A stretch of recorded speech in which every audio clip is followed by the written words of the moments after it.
When I first arrived at a small lake in Ohio with a flat feeder in my hand, American anglers looked at me as if I had pulled a piece of tackle from the future. They were used to carp boilies or simple bottom rigs, but not to this strange flat feeder. And just an hour later, I was pulling out a fat channel catfish, and everyone came over asking what kind of magic that was. A flat feeder is not just another feeder. It is a whole philosophy that combines speed, accuracy, and aggressive bait presentation. In the US, very few people know about it, but it is literally made for our lakes and ponds with high fishing pressure. People often ask me why the flat feeder works where the classic method fails. The answer is simple. Fish in America are used to constant pressure, especially in urban waters, and the flat feeder allows you to deliver food in the most concentrated and fastest way possible. Today I will tell you about all types of flat feeders and how I personally classify them. This is not dry theory from a book, but my own experience on waters in Texas, Florida, Illinois, and California. And believe me, after this video, you will want to try this rig tomorrow. Let's start with the main thing, the shape. The flat feeder creates a stable platform for your hook bait. It does not roll on the bottom and does not sink into the silt, which is extremely important on American ponds with soft bottoms. The first class is the classic open flat. This is a flat feeder with an open top that I manually press the ground bait into. This option is perfect for carp, crucian carp, and even bluegill during the warm season. The second type is the inline flat feeder. Here, the leader passes through the body of the feeder, and if the line breaks, the fish can easily free itself. In America, this is especially important because many waters operate on a catch and release basis. The third category is the elastic flat feeder.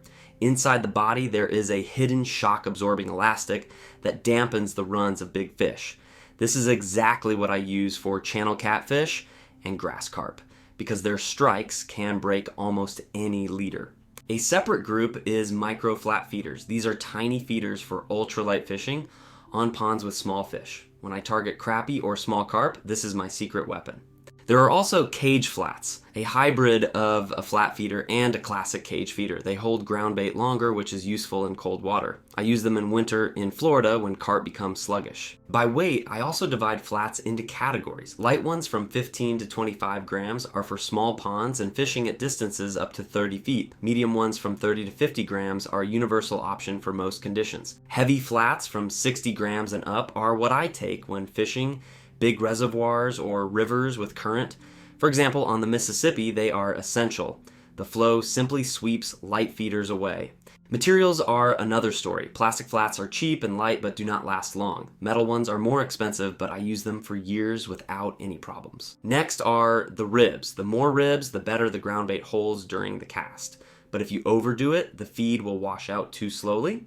Now let's talk about rigs. My most popular setup is the inline rig with a short leader of 7 to 10 centimeters. This guarantees that the fish immediately sucks in the hook along with the feed. The second rig type is the running rig, where the flat feeder slides freely on the main line. I use it when fish are extremely cautious and afraid of resistance. The third option is the fixed rig, where the feeder is rigidly fixed. The setup is aggressive and self-hooks fish very well. Hooks are a separate topic. I only use wide gape hooks with a short shank. They work perfectly with hair rigs. Baits for flat feeder fishing in America are a playground for creativity.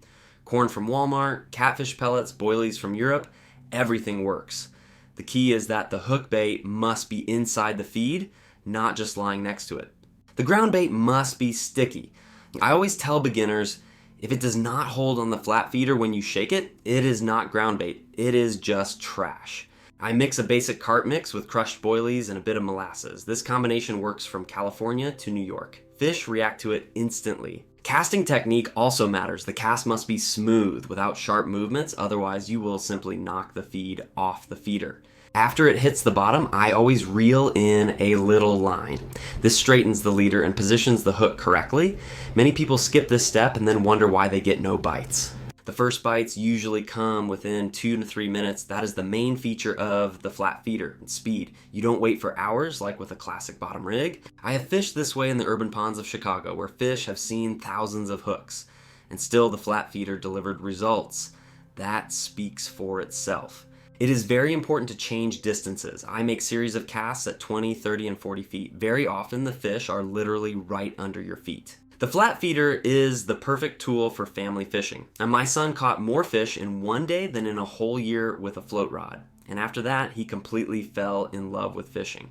In the US, we have many species that are perfectly suited for flat feeder fishing: carp, buffalo fish, tilapia, channel catfish. The list goes on. And for each of them, I just slightly change the ground bait. In hot weather, I add more sweet flavors. In cold water, more fish meal. These are small details, but they make a huge difference. Another classification is by fishing depth. For shallow water, I use light flats with fine ground bait. For depth, heavy feeders and Maximala sticky mixes. The color of the feeder also matters. On dark bottoms, brown or black models work better. On sand, light or green ones. I always take at least 5 different types of flat feeders with me.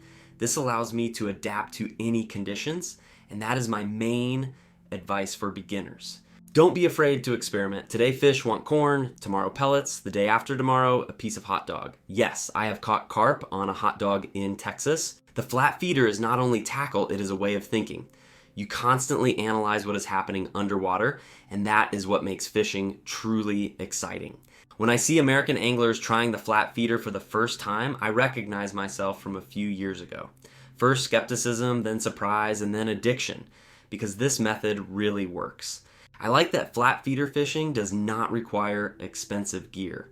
You don't need thousands of dollars to catch trophies, you just need the right feeder and a bit of patience. I already have more than 30 different flats in my collection, and each one has its own purpose. It is like a mechanic's tool set. I classify them by shape, weight, rig type, and even by the species they work best for.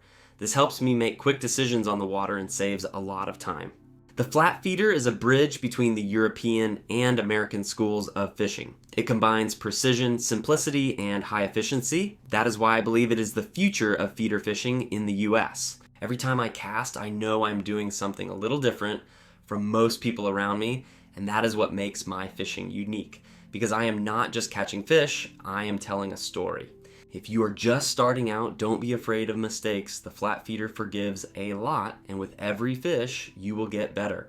And if you are already an experienced angler, try looking at your waters in a new way. Maybe the flat feeder will open them up for you from an unexpected side, just like it did for me. I believe that in a few years, the flat feeder will become as common in the US as spinning or bass fishing is today, and you can be among the first to master this technique. Just take a flat feeder, some ground bait, and make your first cast.